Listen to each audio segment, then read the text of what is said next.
Hello everyone, नमस्कार। मेरा नाम अभिजीत यादव है और आज की वीडियो में हम बात करेंगे कि प्रीलिम्स में अगर अब तक आपको पता चल ही गया होगा मल्टीपल कीज से एंड मल्टीपल सोर्सेज से कि भाई सी सैट में या जीएस में जहाँ भी आपके साथ दिक्कत हो रही है, maybe you not making to the cut off, अगर आप मार्जिन से दूर हैं तो you know that you were not able to make the cut this time. Now border line पे जो भी लोग हैं, आई वुड स्टिल रेकमेंड कि they start preparing for mains. क्योंकि थोड़ा वेरिएशन चलता है एंड 2 4 5 नंबर का अगर फ़र्क आपके एंड लास्ट ईयर की कट ऑफ के मार्क्स में है तो you might still make it. But अगर आप 15 नंबर का फ़र्क है so it's a slightly different thing. सो आज की वीडियो में हम बात करेंगे कि किस तरीके से आपको अपने इस प्रीलिम्स के डाउन साइड को मैनेज करना है। हम बात करेंगे कि किन चीज़ों को आपको देखना है ये समझने के लिए कि व्हाट कॉज्ड दिस, कि इसका कॉज क्या है, कारण क्या था ये हुआ, एंड किस तरीके से हम इस पर इम्प्रूव कर सकते हैं going forward. Right, so before begin ये मेरे बारे में कुछ बेसिक जानकारी है। जो लोग मुझसे पहली बार मिल रहे हैं यहाँ इसे देख सकते हैं एंड लेट्स बिगिन। तो प्रीलिम्स के बाद आपके नेक्स्ट स्टेप्स क्या हैं? सबसे पहले आपको एनालिसिस करना है। अब आपको ये एनालिसिस किसी और की करी हुई वीडियोस नहीं देखनी है कि उन्होंने बता दिया ये था, ऐसे था, यूँ था, कि पेपर में इतने टफ क्वेश्चन थे, इतने इजी क्वेश्चंस थे। आपको अपना एनालिसिस करना है। क्यों? क्योंकि आपको कौन सा सवाल टफ लगा वर्सेस जो सवाल एक्चुअली में टफ है, नहीं है, जो सेकेंडरी चीज़ है वो। आपको कौन सा सवाल टफ लगा, आपको वो सवाल क्यों टफ लगा, तो इस पे आपको इन चीज़ों को ध्यान देना है कि आपको अपनी सब्जेक्ट वाइज परफॉर्मेंस अब एक बार मेजर करनी पड़ेगी। कि अगर आप सारे सब्जेक्ट्स को लिस्ट डाउन करो, polity, economy, geography, environment, history, ancient medieval, सारे इसमें, and art and culture, current affairs, उसके अलावा जो स्पोर्ट्स वगैरह, बहुत सारी मिसलेनियस आइटम्स जिनको हम बोल देंगे।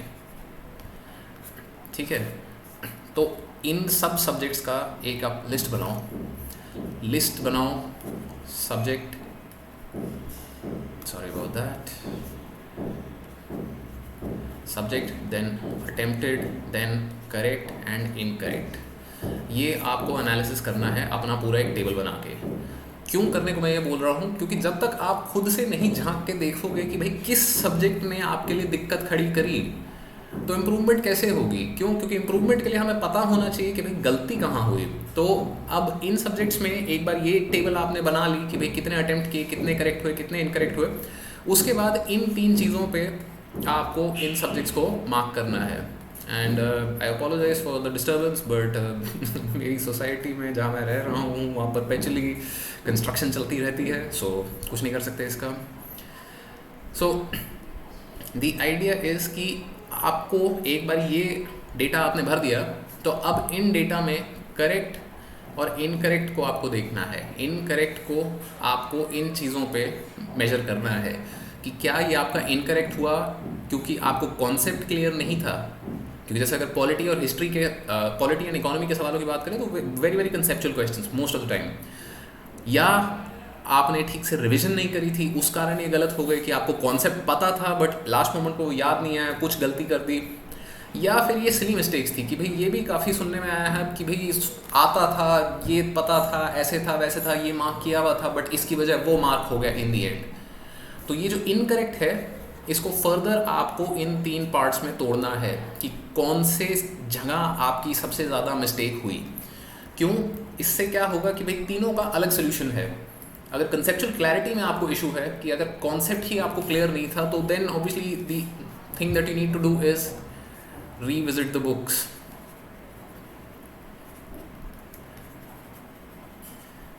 एंड बुक्स के लिए भी ऑब्वियसली मेरा आइडिया भी ये है कि भाई Laxmikanth and spectrum are not very good sources for prelims going forward. उस पर भी Plassey to partition and D Vasu are better books.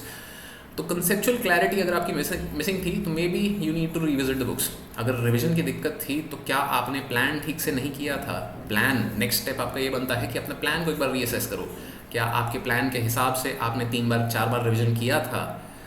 अगर आपने सिली मिस्टेक्स करी तो क्या आप फोकस्ड नहीं थे? अगर फोकस्ड नहीं थे तो क्यों नहीं थे? प्रीलिम्स जब आपको पता है कि भाई एक तो वैसे ही it's tough, and other than that 1 साल का गैप आ जाता है, वो सब चीज़ें होती है, very a lot of things are riding on this. So why were you still not focused during the exam? उसका कोई खास कारण था या इन जनरल आप घबरा गए थे वहाँ पे?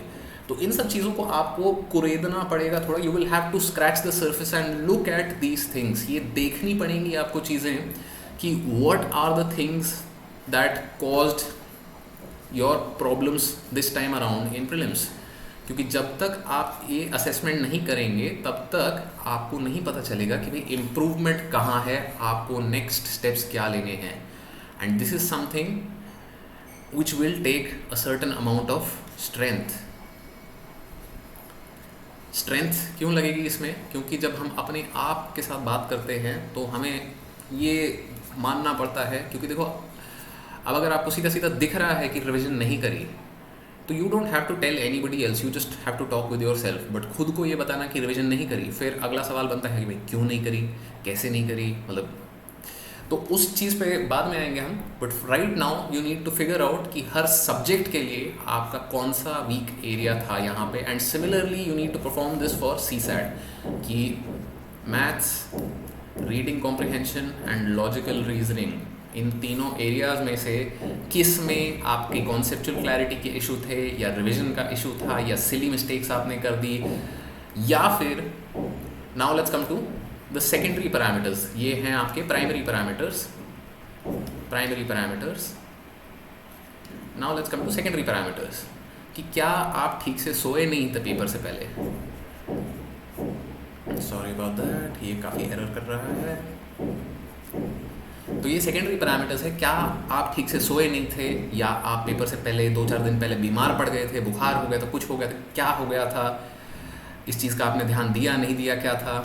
क्या आपने जो इस पेपर से पहले टेस्ट्स दिए थे उनमें आपका एवरेज स्कोर क्या चल रहा था. Is the average score equal to prelims. यहाँ पे आपको average test score equal to, greater than, less than prelims क्या है. क्या आपने इस चीज़ को देखा, ध्यान दिया. अगर +-5 है आपके एवरेज टेस्ट स्कोर से, या +-10 है, ठीक है, दैट रेंज इज एक्सेप्टेबल, इतना होता है, इतना चलता है. बट +-20 है या 30 है तो यहाँ क्या हुआ, इधर क्यों ये दिक्कत आई. Which brings us back to the primary parameters कि भाई क्या चीज़ें दिक्कत दे रही थी आपको, कौन से सब्जेक्ट आपको दिक्कत दे रहे थे. एंड उनको फिर देखेंगे हम बाद में कि भाई किस तरीके से बार बार you can go in depth. And finally कि भाई टाइम प्रेशर, क्या आपको पेपर में टाइम प्रेशर फील हुआ. This could be for both GS and CSAT. CSAT में ऑब्वियसली मतलब time pressure is big factor during this paper. क्यों? क्योंकि ये पेपर थोड़ा लेंदी रहता है, हमेशा टाइम लगता है इस पेपर को करने में. But obviously this is a qualifying paper. And qualifying paper में फिर आपके पास ये ऑप्शन होता है कि भाई आप 10 क्वेश्चन छोड़ दो, आपको बुरा नहीं लगेगा. क्यों? क्योंकि भाई छोड़ दिए कोई फ़र्क नहीं पड़ा इसका, क्योंकि 67 चाहिए. On the other hand GS 1 में आप छोड़ते हो तो देयर इज प्रेशर. क्यों? क्योंकि वो मार्किंग है. तो क्या आप टाइम प्रेशर में थे? अगर आप टाइम प्रेशर में थे तो ये क्यों था? क्या आपने टेस्ट्स नहीं दिए थे इनफ, या आपने प्रैक्टिस नहीं की थी इनफ, मतलब क्या कारण था. ये चीज़ें आपको देखनी पड़ेंगी in order to learn from your mistakes. Otherwise फिर यही होगा कि भाई अगले साल भी अगर आप प्रीलिम्स दे रहे हैं तो आप जाएंगे, बैठेंगे और you will make the same mistakes again. So you need to spend time right now at this moment to analyse कि भाई आपने जो पेपर दिया है उसमें गलती क्या रही, प्रॉब्लम कहाँ आई, एंड किस कारण प्रॉब्लम आई. तो ऑल्सो कंसिडर ओवर हेयर कि जैसे फिजिकल फिटनेस, इसके बारे में मैं काफ़ी पहले भी बोला है. एंड हमेशा I think this is a very very important thing. तो do you think exercising and meditating might have helped. कि जैसे कई लोगों ने ये बताया कि भाई पेपर में सरप्राइज़ हो गए थे, वो भौचक्के रह गए थे कि भाई ये क्या सवाल पूछ लिया, क्या आ गया, मतलब रैंडम एकदम सरप्राइज. तो do you think meditating might have helped you there. क्यों? क्योंकि मेडिटेशन से यही होता है कि भाई आप शांति थोड़ी मेंटेन कर पाते हो कि भाई कोई बात नहीं, जो भी है जैसे भी है देखी जाएगी, करेंगे. तो in such a situation I would like you all to think about कि भाई क्या कारण रहे थे आपके प्राइमरी और सेकेंडरी पैरामीटर्स में. ऑब्वियसली और भी बहुत पैरामीटर्स हो सकते हैं. इफ़ यू फील कि मैंने कोई पैरामीटर्स मिस किए हैं तो आप नीचे कमेंट्स में बताइए, ताकि बाकी सब लोगों को भी फ़ायदा हो. ये I will pin that comment and we can go forward from there. But the idea is कि you need to learn from your mistakes and you need to learn from them now when they are fresh. अभी जब जो भी किया है, जब दिमाग में ये फ्रेश है, तब इसको गौर से देखोगे तो फ़ायदा होगा। आज से 6 महीने 3 महीने बाद भी अगर आप वापस इसके बारे में सोचने की कोशिश करोगे तो बहुत सारी चीज़ें हैं जो याद नहीं रहेंगी। मे बी शायद फिल्म्स के पेपर की तरफ जाते हुए भी आपको मतलब रास्ते में लेट हो गए, बस नहीं मिली, क्या हुआ नहीं हुआ, इतना घबरा गए कि भाई CSAT में फिर परफॉर्मेंस अच्छी नहीं रही। तो ये वाली सारी चीज़ें अभी फ्रेश हैं दिमाग में, and that is why you need to analyse and learn from your mistakes right now at this moment. ये सीखिए। And let's come to the next part of this video, 2 parts. कि I understand failure hurts every time, मतलब I failed enough in UPSC civil services exam and elsewhere in general to understand कि भाई कुछ भी कहीं पे भी अगर आप फेल करते हो तो दर्द होता है। बट ये भी एक चीज़ आपको याद रखनी है कि जब भी आप कुछ बड़ा ट्राई करते हो ना ज़िंदगी में तो फेलियर होगा। You can not avoid failure. मतलब कुछ भी आप अगर लेट्स से आपका लेवल अगर यहाँ पे है तो अगर इधर हाथ मारने की कोशिश करोगे तो there will be a chance कि भाई यू कैन फेल। आप कर सकते हो, आप जा सकते हो। जैसे कि जेफ बेजोस ने बोला है कि भाई if there is a product that you can build which can give you 10% chance of success but 100x upside, तो आपको ये चांस लेना चाहिए। बट ये समझ के लेना चाहिए कि अभी भी 10 में से 9 बारी आपके लिए काम नहीं करेगा। तो जब भी आप ज़िंदगी में कुछ बड़ा ट्राई करते हैं तो ये एक चीज़ आपको मान के चलनी होती है। And UPSC civil services exam is obviously a big thing. Why? Because of the competition, because of कि भाई मतलब कितना ये प्रेस्टिजियस जॉब माना जाता है इस देश में, वो सब चीज़ें हैं यहाँ पे। तो दर्द होगा, I understand, but that does not mean कि भाई आप उसको पकड़ के बैठ जाओ एंड मतलब ज़िंदगी ख़त्म नहीं होती है वहाँ पर। दूसरी चीज़ आपको ये ध्यान रखनी है कि आप कितने भी आगे चले जाए ज़िंदगी में, जब भी आप फेल करेंगे, जितनी बार भी आप फेल करेंगे, आपने पेपर निकाल लिया, लेट्स से रैंक आ गई आपकी, उसके बाद भी अगर आपने प्रीलिम्स दिया और फेल हो गए, इट विल स्टिल हर्ट। ऐसा नहीं होगा फिर कि भाई आपको दर्द होना बंद हो जाएगा, क्यों? क्योंकि पहले कुछ कर लिया था। आगे जैसे चलते रहोगे दर्द होता है तब भी फेलियर का। प्रोग्रेस किस तरीके से हम यहाँ देखते हैं कि जब we are trying despite fear of failure, कि भाई हमें पता है अगर फेल हो गए तो दर्द होगा, प्रॉब्लम होगी, but we want to try again regardless. So this is something that you need to keep in mind कि भाई इररिस्पेक्टिव ऑफ आप फेल हुए नहीं हुए, you will have made progress if you are willing to try again. मैं नहीं बोल रहा कि सिविल सर्विसेज एग्जाम ही ट्राई करो, कुछ भी ट्राई करो, बट ट्राई ज़रूर करो, क्योंकि जहाँ पे आपने छोड़ दिया वहाँ पे you will have failed. Progress will be जब आपको ये पता होगा कि भाई failure is a part of life, but आपको फेलियर से डील करना आता है, कि आपको अपने आप को फिर से उठाना आता है। So this is what you need to do right now. Think about कि भाई आपने क्या गलतियाँ करी, क्या प्रॉब्लम्स आई, एंड उनसे कैसे आपको आगे चलते हुए डील करना है। Next, don't take it personally कि भाई आप एग्ज़ाम में फेल हो गए, इसका ये मतलब नहीं है कि आप फेलियर हैं। Exam particularly civil services exam की अगर आप बात करो तो देयर 0.1% चांस ऑफ सक्सेस। मतलब देयर इज़ अ 0.1% चांस। जो 10 लाख लोगों ने फॉर्म भरा है उनमें से करीब 800-900 लोगों को ही सीटें मिलेंगी इन दी एंड। तो बाकी जो 99.9% लोग हैं, क्या वो फेलियर हैं? नहीं, वो भी और बहुत कुछ कर रहे हैं चीज़ें ज़िंदगी में।